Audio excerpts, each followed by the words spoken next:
Hello friends, good morning. तो आज हम लोग देखेंगे एक न्यू टॉपिक जिसमें हम लोग बहुत ही कंफ्यूज रहते हैं। Governor general viceroy. तो इससे इंपॉर्टेंट क्वेश्चंस देखते हैं कि कब गवर्नर बना, कौन से फर्स्ट गवर्नर जनरल हुए। तो ये सब जो भी डाउट्स होते हैं वो आज हम लोग क्लियर कर लेंगे। चलिए तो देखते हैं फर्स्ट क्वेश्चन से। क्वेश्चन है, निम्नलिखित कथनों पर विचार कीजिए। रॉबर्ट क्लाइव बंगाल के प्रथम गवर्नर जनरल थे। और फिर सेकंड है आपका, विलियम बेंटिंक भारत के प्रथम गवर्नर जनरल थे। तो कौन थे? तो यहाँ पे आपके भारत के प्रथम जो गवर्नर जनरल थे वो आपके विलियम बेंटिंक थे, यानी बी तो बिल्कुल सही है। याद कैसे रखेंगे? भारत के प्रथम गवर्नर जनरल विलियम बेंटिंक। ठीक है, यहाँ से याद रखिएगा। और यहाँ पे देखिए रॉबर्ट क्लाइव जो है यहाँ पे बोल रहा है कि बंगाल के प्रथम गवर्नर जनरल थे, तो यहाँ पे आपका गलत हो जाएगा। तो चलिए देख लेते हैं बंगाल के प्रथम गवर्नर जनरल के बारे में बात करते हैं। तो वो था आपका वारेन हेस्टिंग। वारेन हेस्टिंग को 1774 में बंगाल का प्रथम गवर्नर जनरल नियुक्त किया गया था। यहाँ पे रॉबर्ट क्लाइव दे रहे हैं, लेकिन यहाँ पे आंसर क्या होगा? Warren Hasting. ब से बंगाल, व से वारेन हेस्टिंग्स, याद रखिएगा। फिर है ये 1774 में, यहाँ से याद रखिएगा, इंपॉर्टेंट है। फिर आपका बोर्ड है क्वेश्चन, आगे कुछ देख लेते हैं डिटेल। तो यहाँ पे 1833 में लॉर्ड विलियम बेंटिंक को भारत का प्रथम गवर्नर जनरल बनाया गया था और रॉबर्ट क्लाइव बंगाल का पहला गवर्नर नियुक्त किया गया था। और यहाँ पे इस पद को 1758 से 60 एवं 1765 से 67 ईस्वी की अवधि में रहा। भारत के प्रथम गवर्नर जनरल थे, तो यहाँ पे अभी हम लोगों ने देखा था भारत के प्रथम गवर्नर जनरल जो थे आपके कौन थे? तो वो थे आपके लॉर्ड विलियम बेंटिंक। और यहाँ पे आपका क्या हो रहा है? तो ये 1833 से बने थे, तो यहाँ तो विलियम बेंटिंक है नहीं, तो यहाँ इसीलिए आंसर जो है स्टार किया गया। भारत का प्रथम गवर्नर जनरल कौन था? तो भारत का प्रथम गवर्नर जनरल, तो फिर अभी लॉर्ड विलियम बेंटिंक नहीं है, तो यहाँ पे ई हो जाएगा आपका आंसर। निम्नलिखित घटनाओं पर विचार कीजिए। क्लाइव का पुनः भारत आगमन, इलाहाबाद की संधि, फिर है आपका बक्सर का युद्ध, और है वारेन हेस्टिंग्स का भारत का गवर्नर बनना। तो इसमें से कौन पहले हुआ ये जरूरी है। तो चलिए डेट के अकॉर्डिंग देख लेते हैं। तो यहाँ पे आपका बक्सर का युद्ध जो है 22 अक्टूबर 1764 को हुआ था, 22 अक्टूबर। और ये 1764 में, यानी बक्सर का 3 वाला तो पहले आएगा, यानी बी और ए दोनों में है। तो सी और डी आप यहाँ से ऑप्शन एलिमिनेट कर दीजिए। फिर आपका देखिए वारेन हेस्टिंग्स का भारत पर गवर्नर जनरल बना, तो ये आपका 1774 में बना था। और दो उधर थे आपका, एक था क्लाइव का पुनः भारत आगमन। तो क्लाइव जो था ये 3 मई 1765 को भारत आ गया था, 1765 में इसका आगमन हुआ था। और फिर सेकंड नंबर था इलाहाबाद की संधि। तो इलाहाबाद की संधि जो है ये अगस्त 1765 को हुई थी, अगस्त 1765 को इलाहाबाद की संधि हुई थी। तो यहाँ पे आप जब सही सीक्वेंस बैठाइएगा तो यहाँ राइट आंसर जो होगा बी हो जाएगा।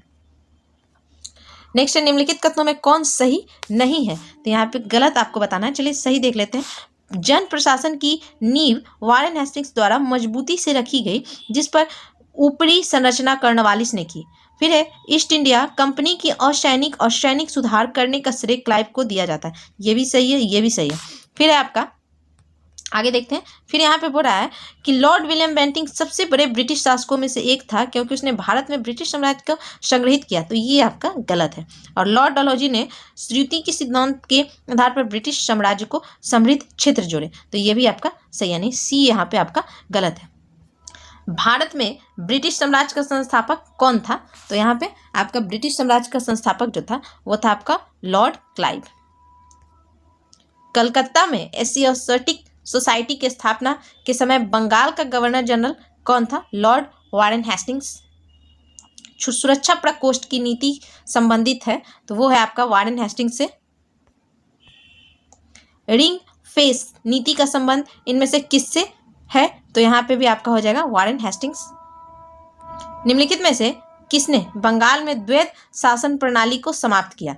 तो द्वैत शासन प्रणाली किसने समाप्त किया था? तो यहाँ पे आपका हो जाएगा वारेन हेस्टिंग्स के द्वारा ये समाप्त किया गया था। देख लीजिए, वारेन हेस्टिंग्स के कार्यकाल 1772 ईस्वी में कोर्ट ऑफ डायरेक्ट्स ने दोहरी शासन प्रणाली को समाप्त करने का निर्णय लिया तथा कलकत्ता परिषद एवं उसके प्रधान को आज्ञा दी। बंगाल में द्वैत शासन प्रणाली किसके द्वारा लागू की गई थी? तो ये आपका रॉबर्ट क्लाइव। किस गवर्नर जनरल पर महाभियोग का मुकदमा चलाया गया? तो वारेन हेस्टिंग्स पे। निम्नलिखित में से किस पर ब्रिटिश संसद में महाभियोग का मुकदमा चलाया गया? Warren Hastings. भारत में न्यायिक संगठन की स्थापना किसने की थी? तो कॉर्नवालिस ने इसकी स्थापना जो है वो की थी। जैसे दीवानी और फौजदारी न्यायालय के श्रेणीबद्ध संगठन के जरिए न्याय प्रदान करने की एक नई व्यवस्था की नींव अंग्रेजों ने रखी। इस व्यवस्था में वॉरेन हेस्टिंग्स ने आरंभ किया, मगर कॉर्नवालिस ने इसे और सुदृढ़ बनाया। ठीक है, तो 1763 में कॉर्नवालिस संहिता शक्तियों को पृथककरण सिद्धांत पर आधारित थी, जिसके तहत कर और न्याय प्रशासन को पृथक कर दिया गया। तो कॉर्नवालिस यहाँ से याद रखिएगा। निम्नलिखित में से किस गवर्नर जनरल ने भारत की विदावध सिविल सेवा का सृजन किया, जो कालांतर में भारतीय सिविल सेवा के नाम से जानी जाती है? तो कॉर्नवालिस। भारतीय लोक सेवा का प्रवर्तन किया गया कॉर्नवालिस के शासनकाल में। लॉर्ड कॉर्नवालिस की कब्र कहाँ स्थित है? तो ये आपका गाजीपुर जो है यहाँ पे स्थित है। लॉर्ड वेलेस्ली द्वारा लागू की गई सहायक संधि व्यवस्था के बारे में निम्नलिखित में से कौन सा कथन लागू नहीं होता? तो यहाँ पे हो जाएगा सी, कंपनी के लिए एक नियत आय का प्रबंध करना। लॉर्ड वेलेस्ली की सहायक संधि को स्वीकार करने वाला पहला मराठा सरदार था? तो पेशवा बाजीराव द्वितीय। 1802 की वसीन की संधि, यहाँ पे बेसिन होगा, बेसिन की संधि पे हस्ताक्षर किसके मध्य हुए थे? तो ये आपका 1802 में बेसिन का संधि अंग्रेज और बाजीराव द्वितीय के मध्य में हुआ था। सहायक संधि को स्वीकार करने वाला पहला शासक, तो वो था आपका अवध का नवाब। तो अवध वेलेस्ली ने सहायक संधि का आविष्कार नहीं किया। ठीक है, इस प्रणाली का अस्तित्व पहले से ही था। संभवतः डुप्ले प्रथम यूरोपीय था जिसने अपनी सेना की किराए पर भारतीय राजाओं को दी, और क्लाइव के काल में यह प्रणाली लगभग सभी गवर्नर जनरल ने अपनाई थी। ओके फ्रेंड्स, यहाँ से याद रखिएगा। सहायक संधि को किसके काल में क्रियान्वित किया गया? तो ये था लॉर्ड वेलेस्ली। निम्नलिखित में सहायक संधि स्वीकार नहीं की थी? तो यहाँ पे हैदराबाद के निजाम किए थे, फिर से है आपका जोधपुर के राजपूत राज्य, इसने भी किया था, और यहाँ पे इंदौर के होलकर के राज्य ने ये स्वीकार नहीं किए थे, मैसूर के शासक किए थे, यहाँ पे याद रखिएगा। चलिए नेक्स्ट देखते हैं। सहायक संधि व्यवस्था को स्वीकार करने वाले प्रथम भारतीय देशी शासक कौन थे? तो यहाँ पे आपका प्रथम भारतीय देशी शासक बोल रहा है, तो ये हैदराबाद के निजाम थे। नेक्स्ट है, निम्नलिखित पर विचार कीजिए जिन्होंने लॉर्ड वेलेस्ली के साथ सहायक संधि की तथा उनके द्वारा किए गए संधियों का सही कालानुक्रम नीचे दिए गए हुए कूट भाषा से ज्ञात करना है। तो यहाँ पे आपको बताना है। तो यहाँ पे ए आपका राइट आंसर है, हैदराबाद, फिर आपका मैसूर, फिर आपका अवध और फिर सिंधिया आता है। भारतीय राज्यों पर अंग्रेजी प्रभुत्व स्थापित करने के लिए किसने प्रशासन में सहायक संधि प्रणाली का सूत्रपात किया? तो ये Lord Wellesley. East India company का राजपूत राज्यों से सहायक संधि करने का मुख्य उद्देश्य था। इसका क्या उद्देश्य हो सकता है? तो यहाँ पे आपका राइट आंसर हो जाएगा डी, अंग्रेजों की प्रभुसत्ता स्थापित करना। निम्नलिखित युगों में कौन सही सुमेलित नहीं है? तो यहाँ पे देखिए, बक्सर का 1764 सही है। सहायक संधि 1863 जो दे रहा है ये आपका गलत है। भारत में ईस्ट इंडिया कंपनी का एकाधिकार 1833 और ब्रिटिश नागरिकों एवं कंपनियों के लिए भारत में व्यापार खोला जाना ये भी 1813, ये सही। सहायक संधि जो है ये आपका 1863 जो दे रहा है ये आपका गलत है। यहाँ पे ये सहायक संधि जो है 1798 में पहली बार हैदराबाद के निजाम के द्वारा जो है अपनाया गया था। चलिए नेक्स्ट देखते हैं। उस समय जब नेपोलियन की शक्ति के लिए सामने यूरोप में साम्राज्य धाराशाही हो रहे थे, नीचे लिखे गवर्नर जनरलों में से किस एक ने भारत में ब्रिटिश पताका फहराए रखा था? तो ये वेलेस्ली। आंग्ल नेपाल युद्ध जिसके शासनकाल में हुआ वह है? तो ये हुआ था हेस्टिंग्स के शासनकाल में। आंग्ल नेपाल युद्ध 1814 से 16 लॉर्ड हेस्टिंग्स के गवर्नर जनरल काल 1813 से 23 में हुआ, जो कि 1815 ईस्वी में सुगौली की संधि से समाप्त हुआ। सुगौली की संधि 2 दिसंबर 1815 को लेखवर्ध हुई थी, जिसका अनुमोदन 4 मार्च 1816 को किया गया था। सुगौली की संधि हुई थी तो यह 1815 में हुई थी। निम्नलिखित में कौन सा सही सुमेलित नहीं है? तो यहाँ पे हेक्टर मुनरो बक्सर का युद्ध ये सही है।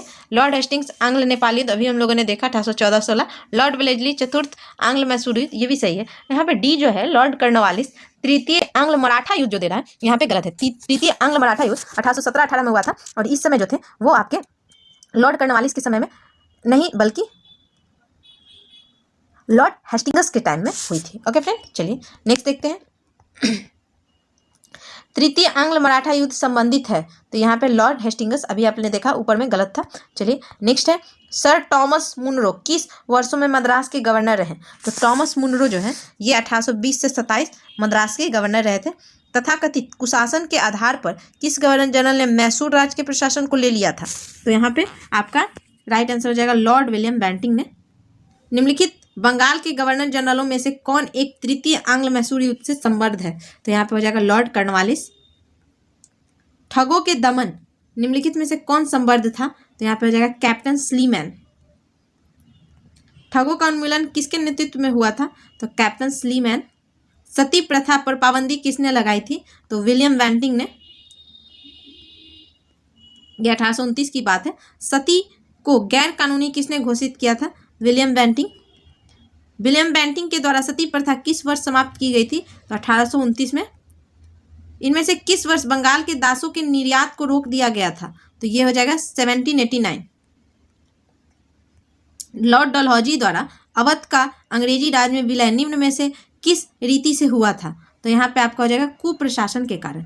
बघात रियासत का ब्रिटिश में विलय कब हुआ? तो यहाँ पे 1850 में। ब्रिटिश साम्राज्य में अवध का विलय हुआ था, तो ये 1856 में। विलय का सिद्धांत के तहत निम्नलिखित राज्यों के विलय पर विचार कीजिए, उन्हें कालानुक्रम व्यवस्थित कीजिए। तो इसमें आपका कौन सबसे पहले जो है वो आपका विलय यानी मिला था, तो यहाँ पे बताना है। तो यहाँ सबसे पहले जो है वो आएगा आपका सतारा, फिर सेकंड नंबर पे आपका आता है बघाट, फिर थर्ड नंबर पे आपका आ जाएगा उदयपुर, और फिर फोर्थ नंबर में आपका झांसी, यानी सी यहाँ पे आपका राइट आंसर बनेगा। अधोलिखित युग्मों में से कौन सुमेलित है?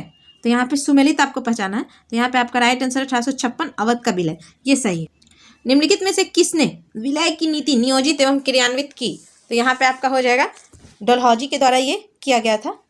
ब्रिटिश द्वारा कुशासन का बहाना लेकर निम्नलिखित प्रांतों में से किस एक का शासक हटा दिया था? तो यहाँ हो जाएगा अवध।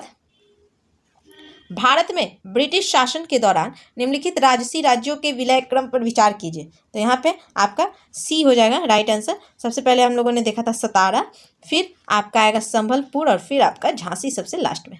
लॉर्ड डलहौजी की विलय नीति का प्रथम शिकार निम्नलिखित में से कौन हुआ था? तो यहाँ पे हो जाएगा आपका सतारा। जेम्स एंड्रयूज रैमजे भारत के किस गवर्नर जनरल का वास्तविक नाम था? तो ये लॉर्ड डलहौजी का वास्तविक नाम था जेम्स एंड्रयूज रैमजे। अंग्रेजों द्वारा सिंध विजय संपन्न हुआ तो लॉर्ड एलनबरो के समय में। तो ये एलनबरो का कार्य जो था 42 से 44, 1842 से 1844, और अगस्त 1843 में सिंध को पूर्ण रूप से ब्रिटिश साम्राज्य में मिला लिया गया। यह प्रथम आंग्ल अफगान युद्ध का एक प्रमुख परिणाम था। सिंध पर ब्रिटिश ने कब्जा किया, तो अभी हम लोगों ने देखा 1843 में एलनबरो के समय में।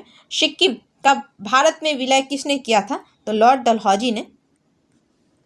तो देखिए सिक्किम जो नेपाल और भूटान राज्यों के मध्य स्थित एक छोटा सा राज्य है, जो कि अंगूठा की तरह, हम लोग जब देखिएगा इंडिया का मैप तो अभी लगता है निकला हुआ अंगूठा की तरह। उसके राजा पर यह दोष लगाया गया कि उसने 2 अंग्रेज डॉक्टरों के साथ दुर्व्यवहार किया है। लॉर्ड डलहौजी के शासनकाल में उस राज्य के कुछ दूरवर्ती प्रदेश, जिसमें दार्जिलिंग भी सम्मिलित था, को भारत में मिला लिया गया था। ओके फ्रेंड्स, तो यहाँ से याद रखिएगा आपका क्या था, तो सिक्किम को भारत में विलय डलहौजी के समय में किया गया था।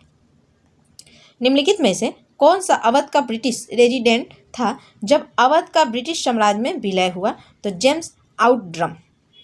1854 में स्लीमैन के स्थान पर जेम्स आउटड्रम को अवध का ब्रिटिश रेजिडेंट बनाया गया। उसने कहा कि अवध का प्रशासन बहुत दूषित है तथा जनता की अवस्था बहुत शोचनीय है। आउटड्रम की रिपोर्ट को ही फरवरी 1856 में अवध के अधिग्रहण का आधार बनाया गया तथा 1857 के विद्रोह के समय लखनऊ में ब्रिटिश रेजिडेंट हेनरी लॉरेंस था, जो विद्रोहियों के हाथों मारा गया। प्रथम भारत में रेलवे लाइन किस ब्रिटिश गवर्नर के समय में बिछाई गई थी? तो ये डलहौजी के टाइम में हुआ था। देखिए रेल निर्माण की दिशा में प्रथम प्रयास ये लॉर्ड डलहौजी के समय, और प्रथम रेलवे लाइन 1853 में बम्बई में जो है थाने से डलहौजी के बीच में बिछाई गई थी। भारत में प्रथम रेल लाइन का निर्माण किन नगरों के बीच हुआ था? तो ये आपका बम्बई से थाने 1853। भारत में पहली रेलवे लाइन आपका कब बिछा? तो ये 1853 में। किस कंपनी ने सर्वप्रथम भारत में रेल यात्रा प्रारंभ की थी? तो वो था आपका ग्रेट इंडियन पेनिनसुला रेलवे। तो यहाँ पे देख लीजिए 1853 में बम्बई के बोरी बंदर स्टेशन से थाने के मध्य भारत में सर्वप्रथम रेल यात्रा का प्रारंभ ग्रेट इंडियन पेनिनसुला रेलवे द्वारा किया गया था। ब्रिटिश भारतीय राज्य क्षेत्र का अंतिम प्रमुख विस्तार हुआ? तो डफरिन के समय में हुआ था ये। पब्लिक वर्क्स डिपार्टमेंट को 1845 से 55 के दौरान स्वरूप देने वाले थे? तो लॉर्ड डलहौजी थे। विधवा पुनर्विवाह अधिनियम किसके शासन में कार्यान्वित किया गया? तो ये था आपका लॉर्ड कैनिंग के काल में। 1 नवंबर 1858 को महारानी विक्टोरिया का घोषणा पत्र इलाहाबाद में पढ़कर सुनाया था। तो ये लॉर्ड कैनिंग ने। 1857 की महान क्रांति के सबसे महत्वपूर्ण परिणाम महारानी की उद्घोषणा। यह उद्घोषणा 1 नवंबर 1858 को इलाहाबाद में हुए दरबार में भारत के प्रथम वायसराय लॉर्ड कैनिंग द्वारा उद्घोषित किया गया था। निम्न में कौन एक भारत का प्रथम वायसराय था? तो भारत का प्रथम वायसराय की अगर बात की जाए तो यहाँ पे आपका हो जाएगा लॉर्ड कैनिंग। 1 नवंबर 1858 को महारानी विक्टोरिया का घोषणा पत्र पढ़कर सुनाया लॉर्ड कैनिंग ने। तो ये इलाहाबाद में। अपने पुत्र के स्थान पर दूसरे उत्तराधिकारी को गोद लेने के अधिकार को पुनः स्थापित किया था। तो ये था आपका 1858 की सामग्री की घोषणा ने।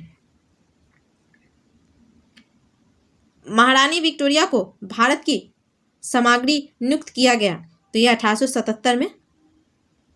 ये राजसी उपाधि अधिनियम यानी रॉयल टाइटल्स एक्ट ब्रिटिश संसद द्वारा 1876 में पारित किया गया। इस अधिनियम के तहत महारानी विक्टोरिया को 1 जनवरी 1877 को दिल्ली दरबार में भारत की सामग्री घोषित किया गया। इसी प्रकार सम्राट एडवर्ड 7 को वर्ष 1903 में तथा जॉर्ज 5 को वर्ष 1911 में भारत का सम्राट घोषित किया गया था। निम्नलिखित में से किस गवर्नर जनरल को भारत में दास प्रथा को समाप्त किया था? तो यहाँ पे लॉर्ड एलन वरो जो हैं उन्होंने दास प्रथा को समाप्त किया था। 1843 के एक्ट 5 के द्वारा भारत में तत्कालीन गवर्नर जनरल एलन वरो ने दास प्रथा का उन्मूलन किया। इसका कार्यकाल 1842 से 44 तक था। निम्न युग्मों में कौन सा एक सही सुमेलित है? तो यहाँ पे आपको सही बताना है। तो यहाँ पे लॉर्ड कर्नवालिस अस्थायी बंदोबस्त, ये आपका बिल्कुल सही है। लॉर्ड ब्लेजली यहाँ पे दे रहा है चतुराईपूर्ण निष्क्रियता, ये आपका गलत है। तो यहाँ पे चतुराईपूर्ण यानी कहने का मतलब कुशल आक्रमण्यता जो होगी, इसका नीति जो है ये लॉर्ड जॉन लॉरेंस के द्वारा लाया गया था। और उसके बाद है आपका सहायक संधि डलहौजी जो दे रहा है ये गलत है। लॉर्ड ब्लेजली इसका सही आंसर हो जाएगा। और फिर है आपका यहाँ भारतीय राष्ट्रीय कांग्रेस की स्थापना, तो ये हो जाएगा लॉर्ड डलहौजी। ओके फ्रेंड, चलिए नेक्स्ट देखते हैं किसका सुमेल नहीं है। तो यहाँ पे डी लॉर्ड कैनिंग उच्चतम निष्क्रियता, अस्थायी बंदोबस्त कर्नवालिस, लॉर्ड ब्लेजली सहायक संधि, लॉर्ड डलहौजी यहाँ पे है व्यंगपत का सिद्धांत, लॉर्ड कैनिंग उच्चतम निष्क्रियता जो है ये आपका गलत है।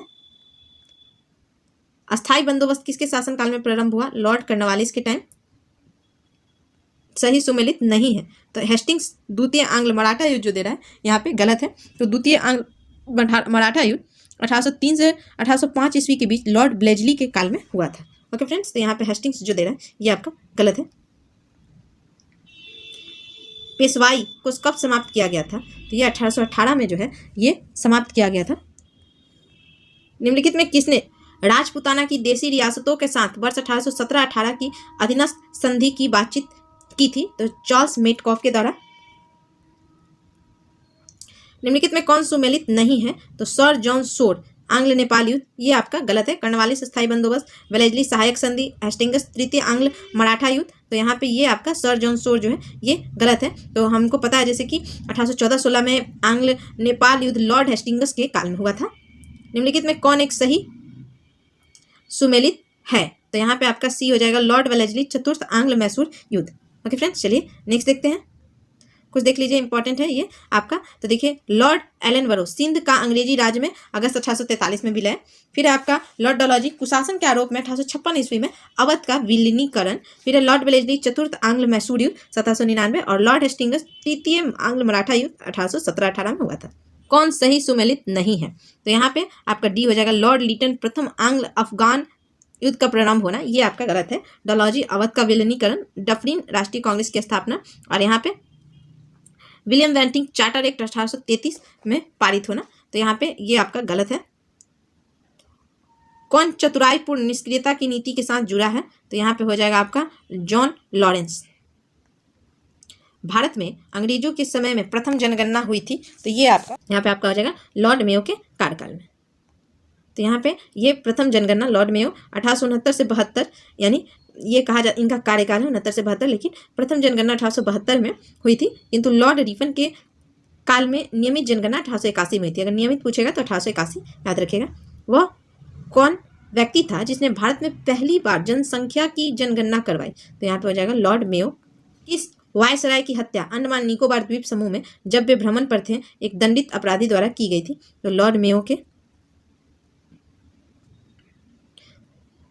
किस वायसराय की हत्या उसके कार्यकाल में की गई थी? तो लॉर्ड मेयो। अफगानिस्तान के प्रति एक जोशमरी अग्र यानी फॉरवर्ड नीति का अनुसरण करने वाला गवर्नर था लीटन। अफगानिस्तान के प्रति आक्रामक नीति का किस वायसराय ने अपनाई थी? तो यहाँ पे हो जाएगा आपका लॉर्ड लीटन। कौन भारत का वायसराय सबसे दीर्घ काल तक रहा? तो यहाँ पे आपका राइट आंसर दीर्घ काल यानी लंबा कार्यकाल लॉर्ड कर्जन का रहा था। तो ये देख लीजिए 1899 से 1905, ये 7 वर्ष इनका कार्यकाल रहा। और ऑप्शन में जो लोग थे उनका कार्यकाल डफरिन का 84 से 88, फिर 1910 से 16 ये लॉर्ड हार्डिंग का था, और 1869 से 72 3 वर्ष मेयो का रहा था। भारत में अस्थायी स्वायत्तशासी संस्थाएं 1882 में सशक्त की गई थी। तो यहाँ पे लॉर्ड रिपन द्वारा। भारत में अस्थायी स्वायत्त शासन को किसने प्रोत्साहित किया था? तो यहाँ पे आपका हो जाएगा लॉर्ड रिपन। इल्बर्ट बील विवाद किससे संबंधित था? यूरोप के लोगों के मामलों की सुनवाई करने के लिए भारतीय न्यायाधीशों पर लगाई गई अयोग्यता को हटाया जाना, यही आपका इल्बर्ट बील था। किसकी पदावधि में महिलाओं तथा बच्चों की कार्य अवधि के घंटों को सीमित करने तथा स्थानीय शासन को आवश्यक नियम बनाने के लिए प्राधिकृत करने के लिए प्रथम फैक्ट्री अधिनियम अभिग्रहण किया गया? तो वह था आपका लॉर्ड रिपन। निम्नलिखित कथनों पे आपको फिर विचार करना है कि इसमें कौन आपका सही होगा। चलिए, तो यहाँ पे आपका है फैक्ट्री एक्ट 1881 में औद्योगिक कामगारों की मजदूरी नियत करने के लिए कामगारों को मजदूर संघ बनाने देने की दृष्टि से पारित किया गया था। एनएम, तो ये आपका गलत है। फिर आपका एनएम लोखंडे ब्रिटिश भारत में मजदूर आंदोलन संगठित करने में अग्रगामी थे। तो यहाँ पे ये आपका बिल्कुल सही हो जाएगा। कौन सी जोड़ी गवर्नर और घटना से सुमेलित है? तो यहाँ पे आपका राइट आंसर जो है वो हो जाएगा लॉर्ड एलनबरो सिंध का विजय। ओके फ्रेंड्स, और एलनबरो का कार्यकाल हम लोगों को पता है 1842 से 44, और 1843 में सिंध विजय हुई थी। भारतीय पुरातत्व सर्वेक्षण की स्थापना किसके काल में हुई थी? तो लॉर्ड कर्जन के टाइम में इसकी स्थापना की गई थी। भारतीय पुरातत्व सर्वेक्षण की स्थापना हुई थी लॉर्ड कर्जन के काल में। निम्नलिखित में किसने पुरातत्व सर्वेक्षण विभाग की स्थापना की? तो यहाँ पे लॉर्ड कर्जन राइट आंसर हो जाएगा। प्राचीन स्मारक संरक्षण एक्ट किस गवर्नर जनरल के कार्यकाल में पारित हुआ? तो ये लॉर्ड कर्जन। भारत में कर्जन के प्रशासन की तुलना औरंगजेब से किसने की थी? तो ये था जीके गोखले।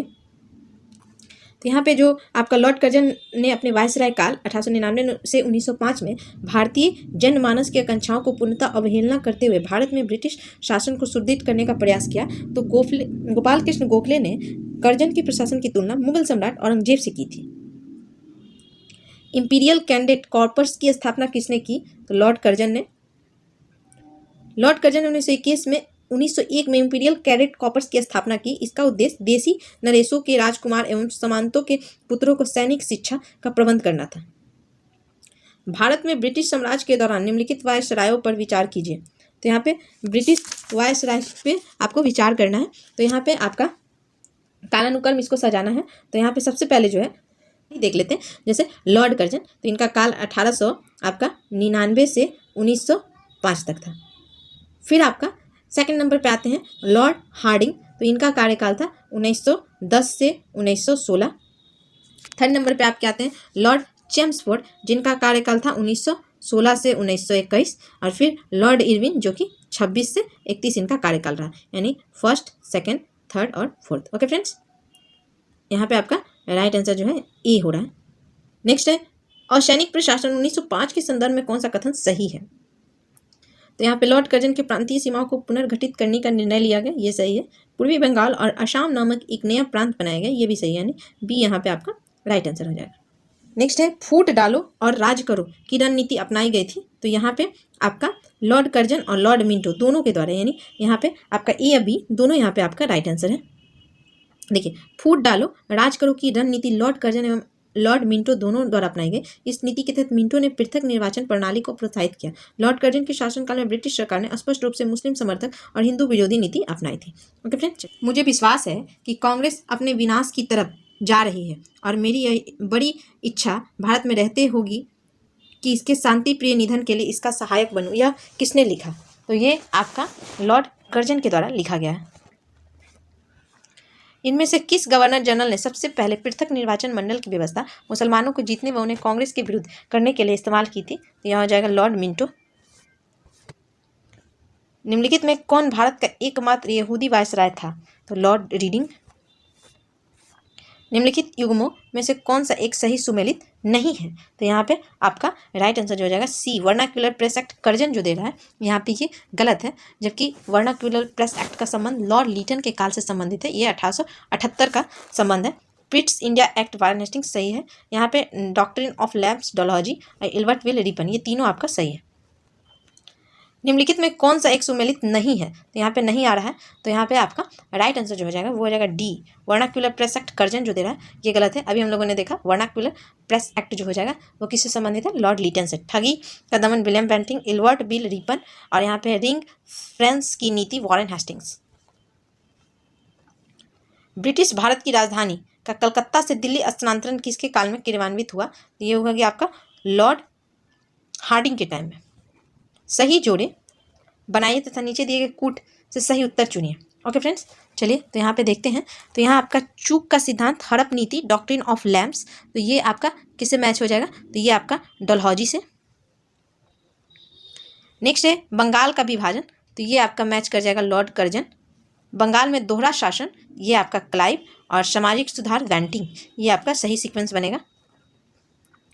फिर यहाँ पे आपका है सूची 1 को सूची 2 से सुमेलित कीजिए और कूट भाषा में आंसर देना है। चलिए तो देखते हैं। यहाँ आपका ये बोल रहा है बंगाल में फोर्ट विलियम प्रेसिडेंसी का गवर्नर जनरल रेगुलेटिंग एक्ट 1773 के अधीन। फिर है आपका भारत का गवर्नर जनरल चार्टर एक्ट 1833 के अधीन। थर्ड है आपका भारत का गवर्नर जनरल और वायसराय इंडियन काउंसिल एक्ट 1858 के अधीन।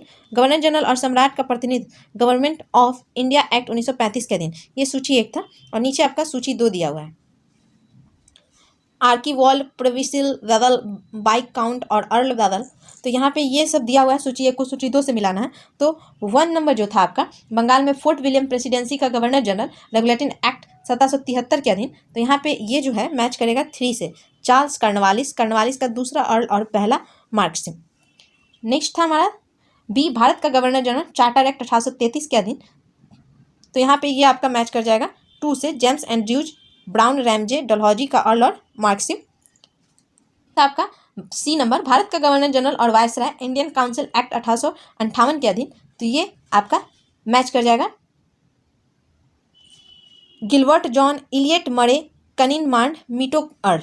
ओके फ्रेंड्स, और फिर आपका लास्ट जो था गवर्नर जनरल और भारत का सम्राट प्रतिनिधित्व, तो ये मैच आपका हो जाएगा आर्कीवॉल, पर्शिवल, वेवल, वाइकाउंट और अर्ल वेवल से। ओके फ्रेंड्स, चलिए नेक्स्ट देखते हैं। सूची 1 को सूची 2 से यहाँ पे मिलाना है। संबलपुर, सतारा, अवध और झांसी, तो इसका विलय जो है कब हुआ? तो यहाँ पे देख लीजिए, संबलपुर जो है इसका विलय 1849 में। फिर आपका सतारा, इसका विलय 1848 में। अवध, इसका विलय हुआ था 1856 में और झांसी 1854 में। ओके फ्रेंड्स, तो इस तरह से सतारा हम लोगों को पता है पहला विलय था 1848 में किया गया था। नेक्स्ट देखते हैं। निम्नलिखित घटनाओं को उनके कालानुक्रम व्यवस्थित कीजिए, तो यहाँ पे सजाना है। तो चलिए देख लेते हैं। सिक्किम का विलय जो है ये आपका 1817 में हुआ था। फिर है आपका पंजाब का विलय, तो ये आपका हुआ था 1849। फिर है आपका झांसी का विलय 1853 और बर्मा का विलय जो है ये आपका हुआ था 1886। ओके फ्रेंड्स, तो ये आपका सही सीक्वेंस बना है। और नेक्स्ट क्वेश्चन है आपका निम्नलिखित में से किस वायसराय के कार्यकाल में भारतीयों को राय बहादुर और खान बहादुर उपाधियों प्रदान करना आरंभ हुआ? तो ये आपका ई हो जाएगा, उपयुक्त में से कोई नहीं या एक से अधिक। तो ये बीपीएससी का पूछा गया है। तो देखिए 1857 के विद्रोह के समय अंग्रेजों की सहायता करने वाले देसी शासकों, जमींदारों आदि को अपना विश्वास पात्र बनाने के लिए उन्हें उपाधियाँ, खिलात, भूमि अनुदान, ऋण माफी आदि सुविधाएं प्रदान की जाने लगी। इनमें हिंदुओं को दी जाने वाली प्रमुख उपाधियाँ राय बहादुर तथा मुस्लिमों एवं पारसियों को दी जाने वाली समकक्ष उपाधियाँ खान बहादुर थी। 1859 से 60 में इन उपाधियों को दिए जाने के साक्ष्य मिले हैं।